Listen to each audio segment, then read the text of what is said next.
ఈరోజు అయితే మేము ఓట్స్తో బ్రేక్ఫాస్ట్ అండి. ఒక కప్పు ఓట్స్ తీసుకున్నాను. ఓట్స్ అండి ఒక కప్పు తీసుకొని అదే ఇస్తాను.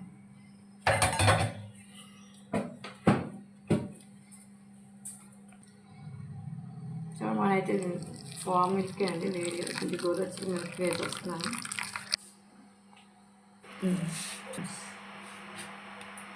ఈరోజు అయితే బంగాళదుంప కర్రీ చేస్తున్నాను అండి.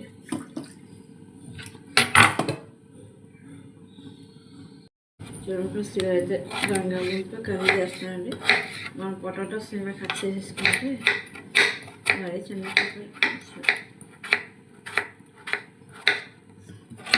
పప్పు కూడా మనం యాడ్ చేసాం. కరివేపాకు వేసేసుకుంటాం.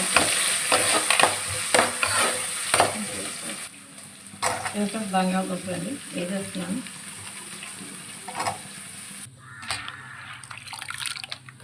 మిక్సీ కొట్టుకొచ్చండి. కొంచెం ఫ్రై కన్నా కొద్దిగా కారం వేసుకుంటే టేస్ట్ ఎక్కువ ఉంటుంది. మనమైతే మన బంగాళదుంప ఫ్రై ఎంతమందికి ఇష్టం, బంగాళదుంప